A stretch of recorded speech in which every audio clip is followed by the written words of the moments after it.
Okay, it's time for Penn State picks, predictions, overs, unders. We got it all.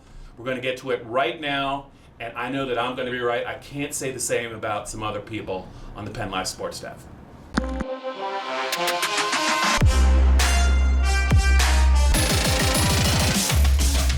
I'm not really sure what Greg Pickel's thinking right now, but I have a pretty good idea that I'm going to be a lot closer to the final margin than he is. Greg, week one, we're going to keep a strong tally of this. We always say we're going to do it. Yep. I don't know that we always follow through with it. No. But let's talk about this game. It's not really going to be very close. I think you're going to agree with me on this. The line's like 37.5. It actually jumped up a point and a half. It's going to probably hit 40 by kickoff. I mean, I have to go back and look and see if Penn State's ever been a 40-point favorite. They've played some dog non-conference games in the last 19 years. So I imagine they probably have been close, but 40 is a lot of points, man. Home, away, non-conference, FBS, FCS, whatever. That is a lot of points to lay. Idaho Vandals from the Big Sky Conference. Yep. Moscow, Idaho. Nothing like it. Yeah, nothing quite like it. I don't know that I'd want to be there in winter. I don't really Would you want to be there in love summer? State College in winter. But as you look at this game, like there's not probably a lot of analysis that needs to be done. There's not really a key matchup. But first game, a lot of people making their first appearance either as a starter or as a freshman at Beaver Stadium. We've heard a lot about Penn State's defense. We don't know a lot about their freshmen yet. We don't know quite a lot about Sean Clifford. So what do you think? What's your gut reaction? Are you going to go out on a limb? Are you going to stay close to the number? What do you got for me? Yeah, I look at this game and it just kind of chuckle at the fact that Idaho doesn't have its leading returning tackler. I mean, what more can go wrong for what's the guy's name, Paul Petrino, and his coaching staff for this one? They don't have their leading tackler. They do return, a decent amount of offensive line starts. And I think that's what I'll be most interested in watching. Not just Penn State's offensive line, Bob, but just what Penn State's defensive line. We know what Etor can do. We have a pretty good idea what Shaka can do.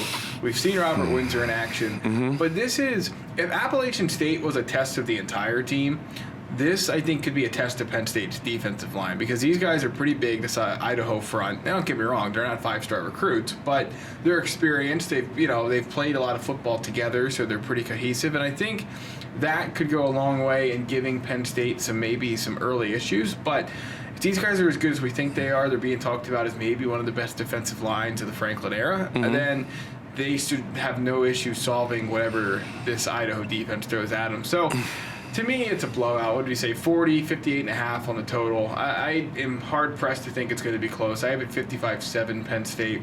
I'm not convinced Idaho scores, but every time I picked a shutout last year, I got caught late, and they would kick a field goal or get a breakaway touchdown, and my shutout would be ruined. So I went with 7 for the Vandals.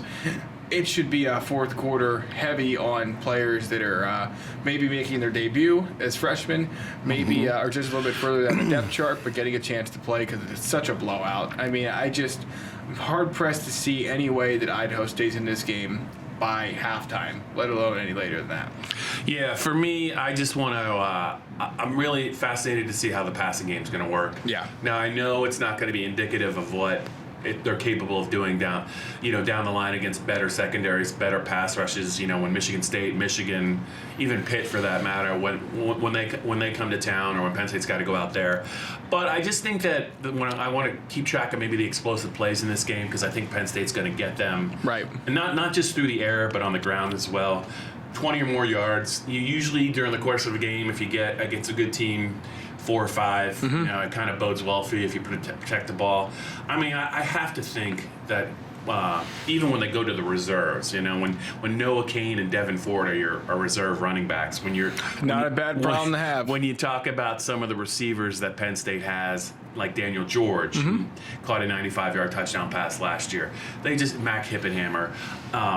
Will Levis, I'm sure, is dying to get in there and show.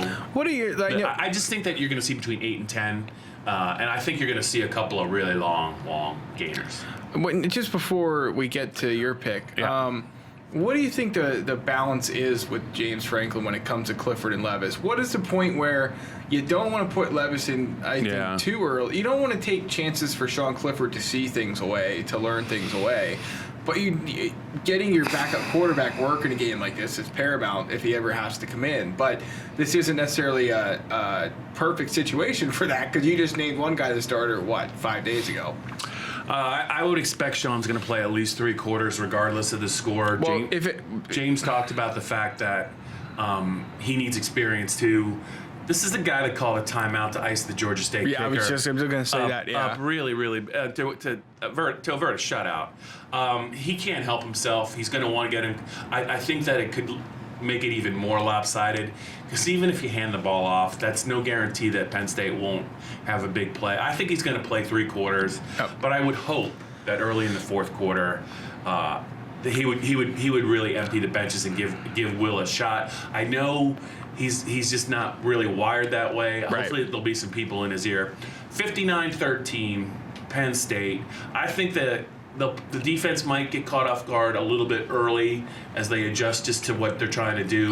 But and then I think that maybe that Idaho will score very late in the game or kick a field goal late in the game just to try and make it interesting. But I think Penn State should be able to name their score. 59-13. 2 covers, 2 overs. I think it's a comfortable cover. I'd be surprised between the way they're talking about the defense and Penn State's offense wants to get on track, especially the passing game.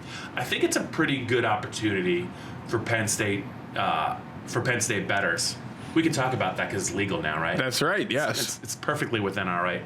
This to me looks like you're right. I think you could probably make this game in the low 40s.